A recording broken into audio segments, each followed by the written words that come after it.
Hi, I'm Ron Spurnberg, co-founder and CEO of Hi Mama. Welcome to our podcast about all things early childhood education.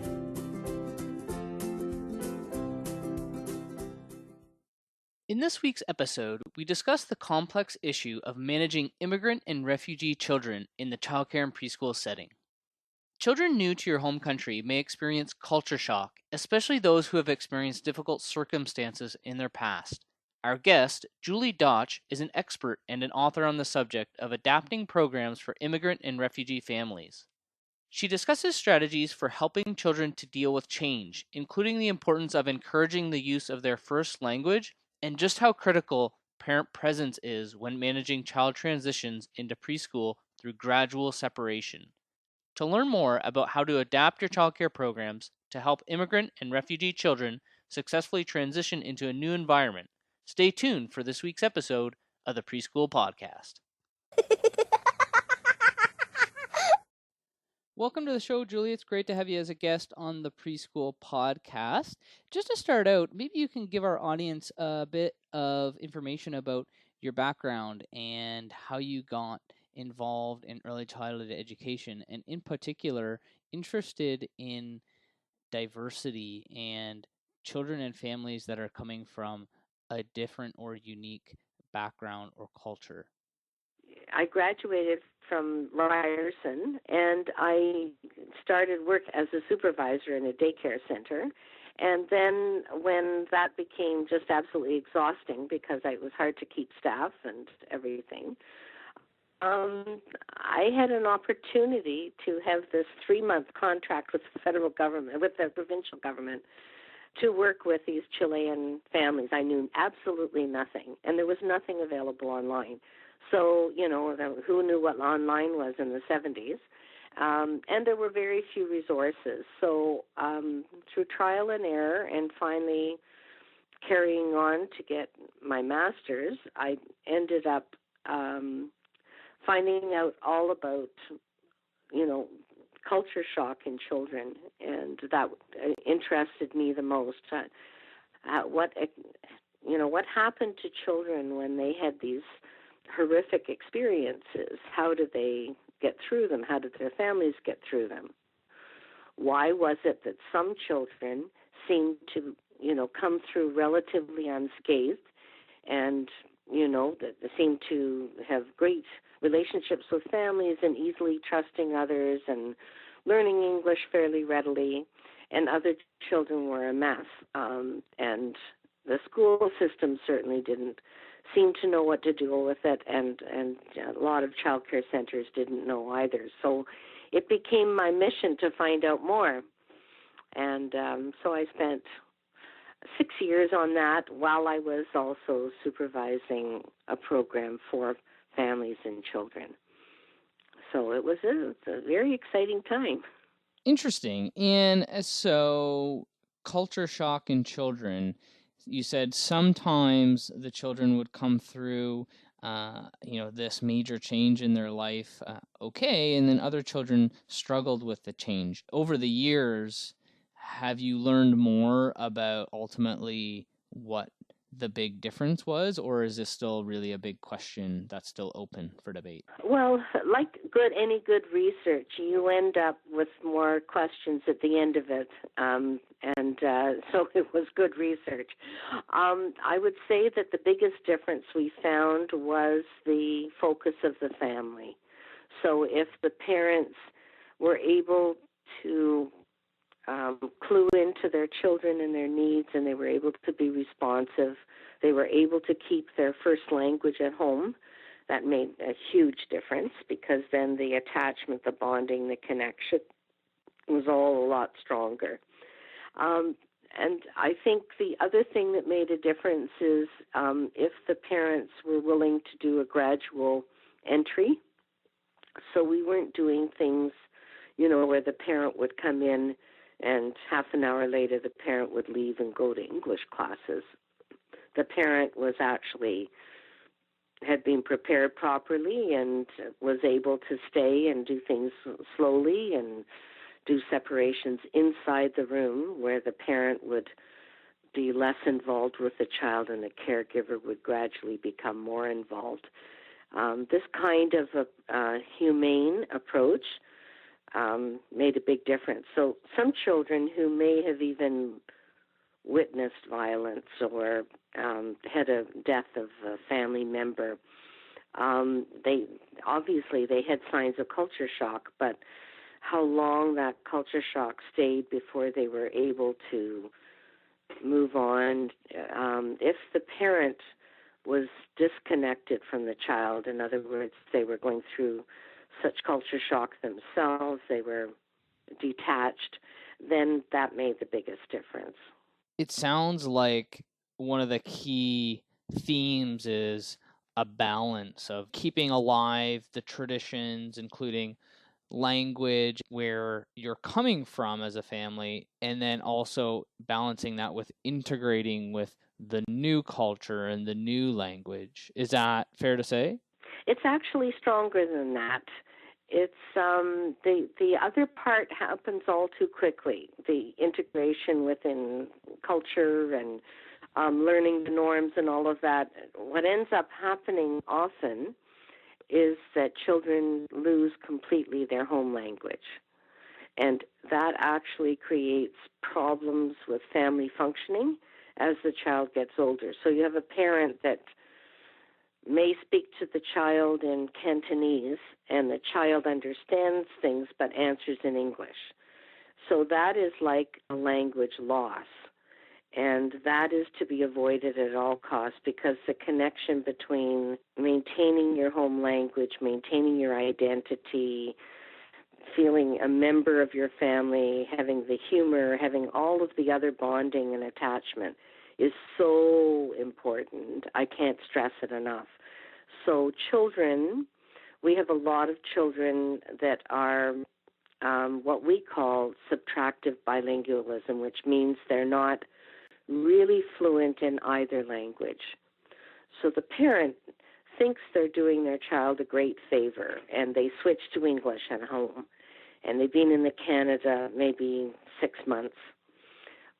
After a while, it becomes difficult to speak all the time in a foreign language, so you speak less, and it's less interactive.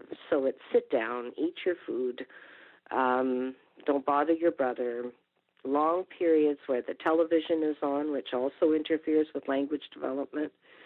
So it's really important that they don't lose the language base. If a parent is using what we call cursory language, which means like they're just telling the child, commanding the child, do this, don't bother, go to bed, whatever. This kind of language is more challenging to keep the bond between the child and the parent. Yeah, it's very interesting because I actually went through a very similar experience myself. My parents are first-generation immigrants to Canada from the Netherlands, and it started out where they spoke Dutch to me and I spoke Dutch back to them, and then eventually they spoke Dutch to me and I spoke English back to them, and then eventually it was just all English. And I know it's something that I regret personally, was not forcing myself to use Dutch throughout my childhood and into my teenage years, because it eventually you start to lose it, like you said. Yeah, and all the cultural nuances, I think, is probably the best way to explain it, that comes with speaking your native tongue or language. Exactly. And when a child is quite young, it can affect their sense of who they are. And so, how you identify yourself, the pride that you feel with having a particular family name, or with, your parents speaking to you in another language. Do you feel shame? Do you feel pride? How does that connect? And of course, in old days, we didn't know better, but now we know that children actually will learn English faster when their parents use their home language. Oh, wow. Interesting. So it's like a complete reversal, And so well-meaning teachers will say, tell your oh no, speak English at home with your child, and they're actually doing the child a disservice. They don't have any idea. And it's not just me. There, Jim Cummins and, Alice Honig. There's many others that have done research in this area on the importance of bilingualism. Now, why do you think that is, that a child would learn English slower if they're using English at home more with their parents? So what happens is that, let's say the parent has errors in their speech. So they say, go now, okay? And so the child is learning a rhythm, a pattern of inaccurate speech. So that has to be corrected at some point. Right. In some way.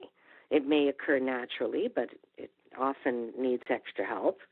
The second thing is that the child's sense of abandonment, if they were using, let's say the child was 2, and they came to Canada, and they were using, and they were singing, and they were laughing, and the association with grandparents and their home language or whatever. They come to the new country, and not only do they have to go through the weather changes and the loss of toys and loss of people, but now they have to go through a loss of language. So their ability to make their needs known. If before they could say, Mom, it's not fair, whatever, or I'm hungry or something, they're now at a point where they're having to regress in English, because they'll go backwards like a toddler and go to get what they need, right? Because they don't know how to express it in English appropriately. Okay, interesting. Anyway, there's much research on it. It's a very interesting topic, and children who are fluent, completely bilingual, actually have increased brain capacity, because what they do is as they are learning, let's say Dutch, they're learning syntax and grammar and vocabulary and everything.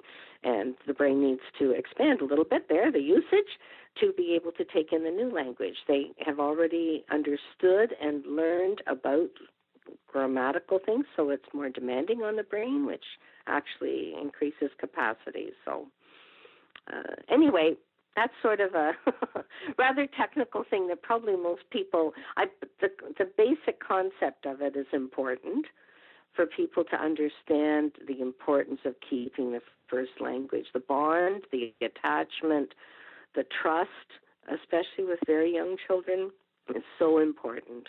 Yeah, one of those things you just don't realize how all the ripple effects, I guess, all the consequences of that one point. We work in the field of early childhood education. You spent a lot of time in the field of early childhood education. How should early childhood educators think about this? What can they do, for example, to help children and families that have come into their childcare program or early learning program who have come from this type of a situation? Maybe they're refugees or they're new immigrants to the country. It's a very big topic, but what I would say is that anything that they can do to help and encourage the families to keep their language, we've already mentioned this, but there may be bilingual books, there may be tapes that a parent could make. So that's the language part. The thing that makes the biggest difference is the gradual separation. So making sure that parents have information in their first language, and if they have literacy difficulties, making sure that somebody interprets it and using plain English or using their first language. So the gradual separation and having the families on board and the parents, the staff, the early educators, knowing absolutely 100% in their heart that they couldn't do anything else, that they shouldn't do anything else, that they should never do anything cold turkey. So, if you're just going to have a parent come and you've got a 2-year-old, and you're just going to have the parent come, stay for half an hour and say goodbye and go, it's got a lot more long-term harm than anything you could imagine. There are very few things that would be worse than that. And because the culture shock makes the normal separation anxiety that children feel when they're in a new situation is like 100 times worse for refugee children. So refugee children may have been pulled away from their parents. They may have witnessed violence. They may have been a country of asylum. They may have had parents missing for a period of time. They may have gone through a traumatic experience, like a child who's hospitalized and the parent wasn't able to stay. So it's a very severe thing. So having gradual separations is probably one of the core beliefs for me.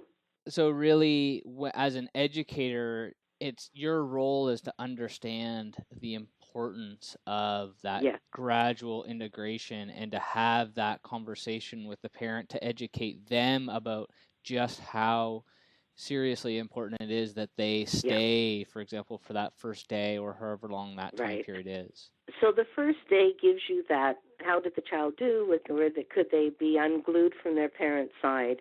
You get the parent to sit. Suddenly the child is more relaxed and they know where to find the parent, and there's no sneaking out. There's no, none of that stuff because you're building trust. And then depending on that, when the child is able to play at least 5 minutes before they look for their parent, that means that they're ready for the first separation. And so the first separation is 10 minutes. Our research told us 5 minutes was too little and 15 was too much. So 5 minutes, the child doesn't really get that there is, they think if they cry really hard, the parent will come back. The 15-minute, and children lose hope and despair. And then you can get into one of the more serious problems with culture shock, which is lack of face tone and lack of emotional tone. So if you've ever visited an orphanage in other countries or something like that, you see a lot of children with very, what I would call, emotionless faces. And that can begin to happen with children who have too long a time and they lose hope. In my opinion, the key things are the gradual separation and the home language. And then a lot of interaction with the caregiver without having a lot of English. So using our animation and all these tools that we know how to use with young children, expressiveness and hiding things and having them peek out, having objects that make sounds, like a train to go chicka chicka chicka chicka chicka, or a clock tick tick tick tick. Although most clocks don't do that anymore, but having something, those simple things that engage children and allow for them to become interested in the caregiver.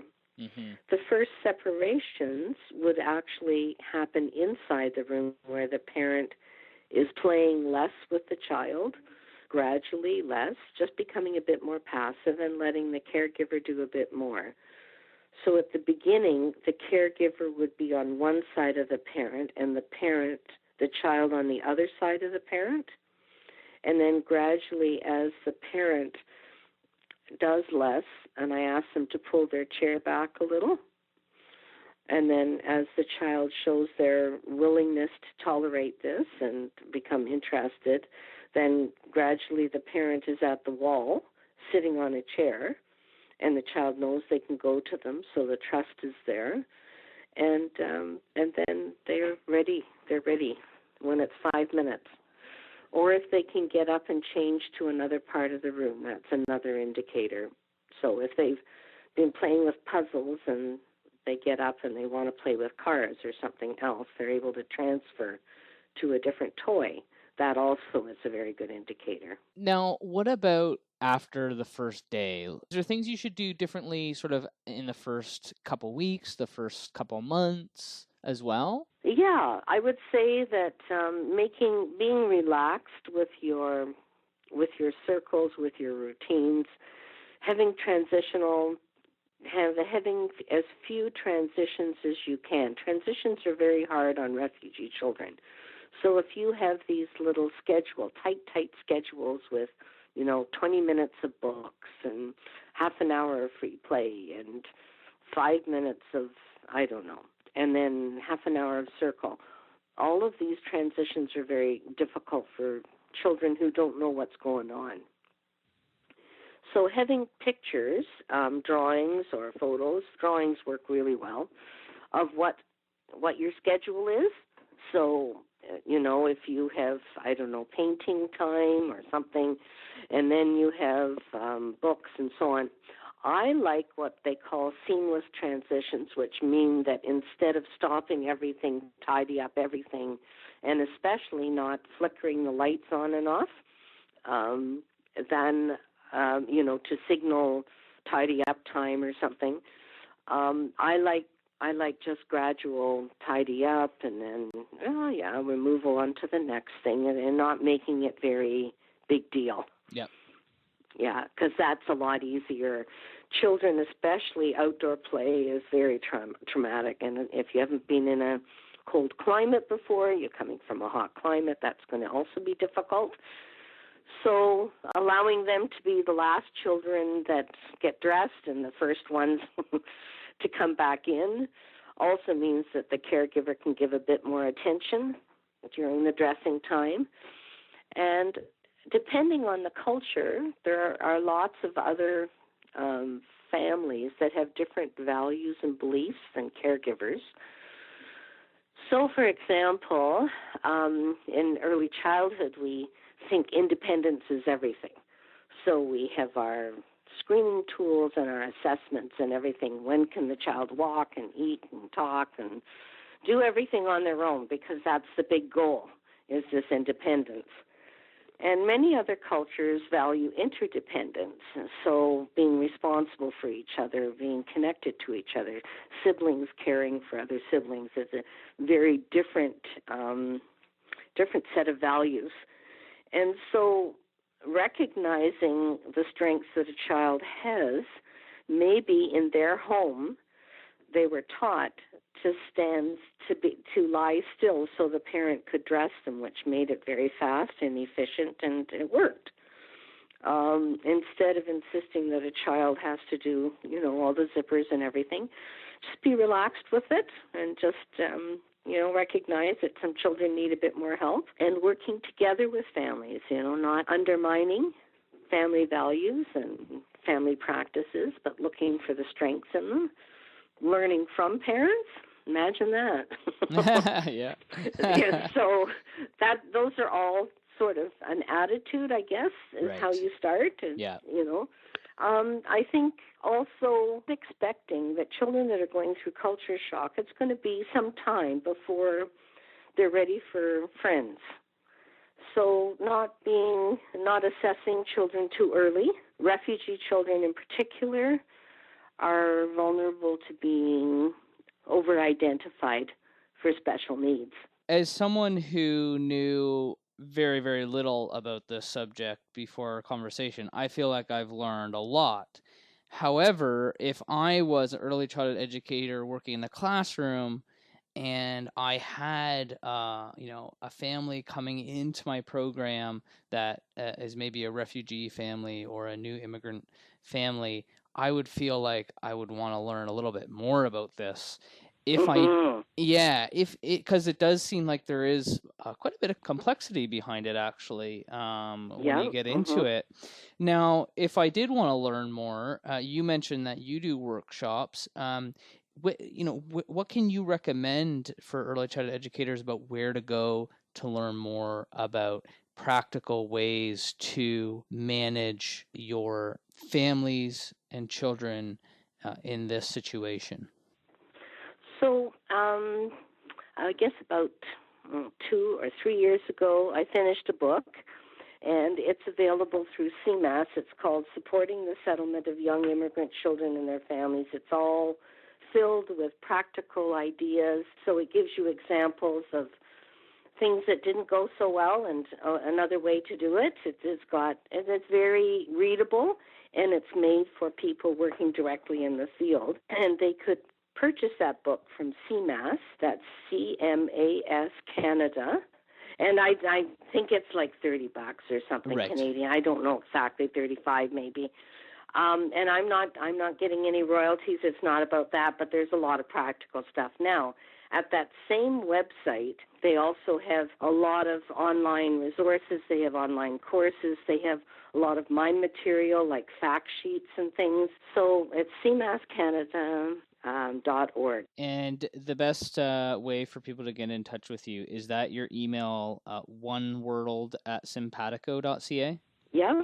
Okay, That's perfect. it. Final question for you. Sure. What is most encouraging or exciting to you about what's happening in early childhood education right now, maybe relative to when you started your career in the field? I think one of them, the things that's very exciting to me, is the standardization of programs. I went into a program in the 70s, thinking that I was just helping a child to adapt to a new setting. And I walked in, and there was a child in a stroller. And the child was coming to me without knowing me at all, trying to get out of the stroller. And I asked, how long has the child been in the stroller? And they said, about 3 hours. Gosh. And I was so stunned I didn't know what to do. So I reported it to the Board of Education that was involved in it. And from that early start, I made a presentation to people, and then I worked with colleagues trying to get standards for the field. And the fact that they now have standards, they have monitoring systems, they have support systems, that it's now much more professional, that there are all these training opportunities, that they have, conferences and workshops and things. I also like the continuous learning that's happening, the requirement of the College of Early Childhood Education. I think it's a good one because it means that people that have used outdated techniques that are still saying, change to the English at home, those people have access to more training so that they can learn what is appropriate and what's not. And the children are what keep you alive. Absolutely.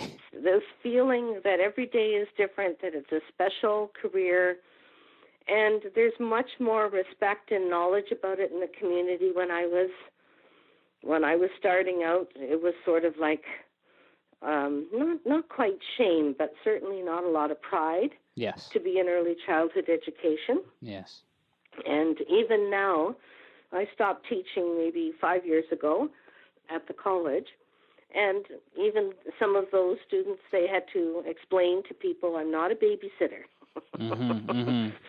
Right? So it's coming. The profession is coming. Yeah, slowly but surely. You were definitely seeing change. And that's part of what we're trying to do with this podcast, is educate people, even beyond the field of early childhood education, about the importance of this profession and about what early childhood educators do, and going into the depths of, for example, managing culture shock in children who are new to your country is certainly something that shows all the complexity and knowledge and expertise that has to go in to the role of early childhood educator. So thank you for bringing that to light for us in this episode, Julie. And thanks so much for coming on the show.